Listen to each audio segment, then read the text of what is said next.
Who was it that said, you pull on anything in nature and everything else is, you see where that's connected. For me, that's very real. So in my 10 years in Central America, some of the time was spent as an entrepreneur, and some of that time, the bulk of that time was spent in natural history filmmaking. One of my favorite sequences to film was that of the red-eye tree frog.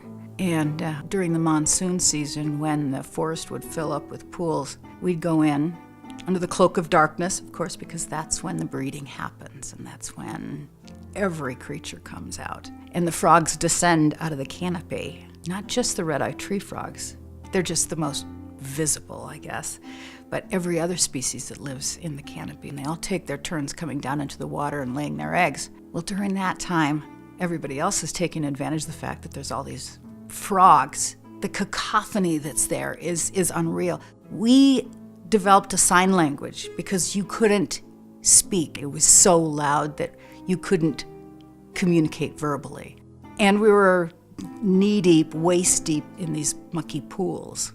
And then the snakes come in. And then the bats come in because they're feeding on the frogs. And the frogs are just trying to mate and lay their eggs into the water. And the life that just explodes out of the darkness. And it became so evident that everything is connected. You start unpacking any one of those things and it reverberates throughout the rainforest.